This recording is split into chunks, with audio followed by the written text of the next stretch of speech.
आतापर्यंत तुम्ही आणि मी ऐकत होतो मतदान. आपल्याकडे संस्कृती आहे, दान दिलं का विसरून जायचं. बरोबर. माझ्या भावानं तुम्ही नेहमी दान दिल्यानंतर विसरून जात होतो.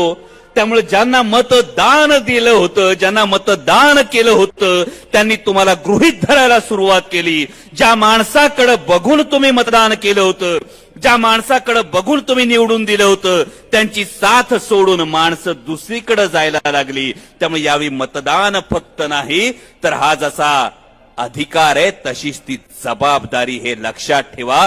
ही जबाबदारी लोकशाही टिकवण्याची, ही जबाबदारी संविधान टिकवण्याची आहे.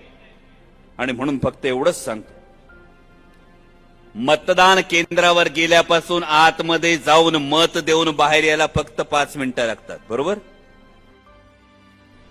बटन दाबायला तर 5 सेकंद लागतात. बरोबर. फक्त 5 मिनिटं लागणार आहेत मतदान केंद्रापासून जाऊन आतमध्ये जाऊन मत टाकून परत यायला. पण या 5 मिनिटात एकदा फक्त स्वतःला विचारा की माझ्या कांद्याच्या भावाचा मातीमोल करण्याचं पाप कोणी केलं, माझ्या सर्वसामान्य शेतकऱ्याच्या ताटात माती कालवण्याचं पाप कोणी केलं, माझ्या दुधाचे दर पाडण्याचं पाप कोणी केलं, माझ्या सर्वसामान्य तरुणाच्या नशिबातली नोकरी हिसकावून घेण्याचं पाप कोणी केलं, माझ्या देशाला धर्मात आणि जातीत वाटण्याचं पाप कोणी केलं. या सगळ्या प्रश्नांची उत्तरं विचारण्याचा तुमच्या हातातला वेळ आहे 5 मिनिट. आणि या 5 मिनिटात तुम्हाला जाब विचारायचा आहे या प्रत्येक गोष्टीचा. आणि तो जर जाब विचारला, तो योग्य पद्धतीने विचारला, तर एवढीच अपेक्षा करतो.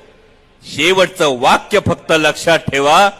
माझ्या भावांनो, माझ्या देशासाठी, तुमच्या कच्च्या बच्चांच्या भविष्यासाठी, या देशाच्या स्वाभिमानासाठी आता बळकट हातांनी स्वाभिमानाची मशाल पेटवून विजयाची तुतारी फुंकायला विसरू नका. एवढंच तुम्हाला कळकळीचं सांगणं देतो आणि आपली रजा घेतो. धन्यवाद. जय शिवराय.